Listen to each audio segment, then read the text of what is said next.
Welcome to United in Triumph.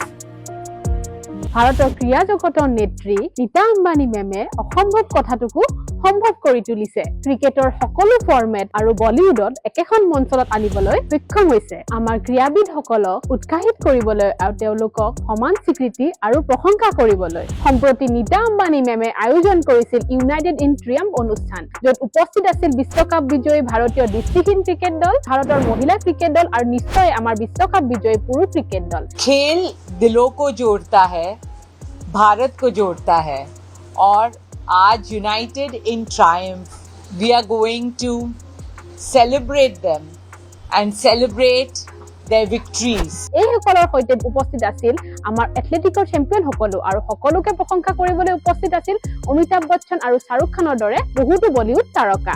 Nita Ambani মেমে grassroot স্তৰৰ পৰা আৰম্ভ কৰি উৰিষ্যা আৰু মুম্বাইত উন্নত ক্ৰীড়া প্ৰশিক্ষণ কেন্দ্ৰ গঢ়ি তোলালৈকে আমাৰ ক্ৰীড়াবিদসকলক শক্তিশালী কৰিবলৈ নিৰন্তৰ কাম কৰি আহিছে। তেওঁৰ লক্ষ্য স্পষ্ট, প্ৰতিটো ক্ৰীড়া ক্ষেত্ৰত ভাৰতক উজ্জ্বল কৰি তোলা। তেওঁ ভাৰতক আন্তৰ্জাতিক ক্ৰীড়া ক্ষেত্ৰত পদক বিজয়ী দেশ হিচাপে শক্তিশালী কৰাৰ লগতে 2034 চনৰ অলিম্পিক্সৰ সফল আয়োজক দেশ হিচাপে গঢ়ি তোলাৰ দিশতো কাম কৰি আহিছে।